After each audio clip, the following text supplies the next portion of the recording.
Dans ce restaurant parisien d'une chaîne américaine, les clients se pressent à l'heure du déjeuner. Sur chaque plateau, des emballages, souvent recyclables. Pourtant, au moment de partir... Les poubelles sont ici. Et vous triez les gobelets, les cartons?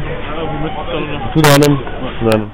Ici, comme dans la totalité des 50 restaurants inspectés par le ministère de l'Environnement, le tri n'existe pas en salle.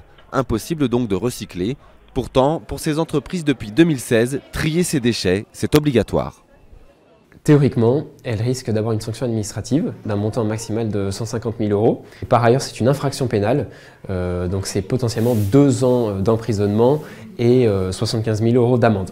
Sur 25 000 enseignes en France, une infime minorité respecte la loi.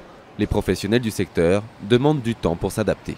Le problème qui se pose dans les restaurants, c'est que les restaurants n'ont pas tous la même taille, n'ont pas tous la même disposition et qu'il est parfois difficile de mettre davantage de poubelles. Par ailleurs, se pose un problème de logistique, de récupération des déchets. La secrétaire d'État en charge du dossier veut mettre la pression sur le secteur. Je me réserve le droit de donner publiquement les noms des chaînes de restauration rapide ou des salles de restauration rapide qui ne respecteraient pas la réglementation. Chaque année en France, les fast-foods produisent 240 000 tonnes de déchets, dont la quasi-totalité est incinérée au lieu d'être recyclée.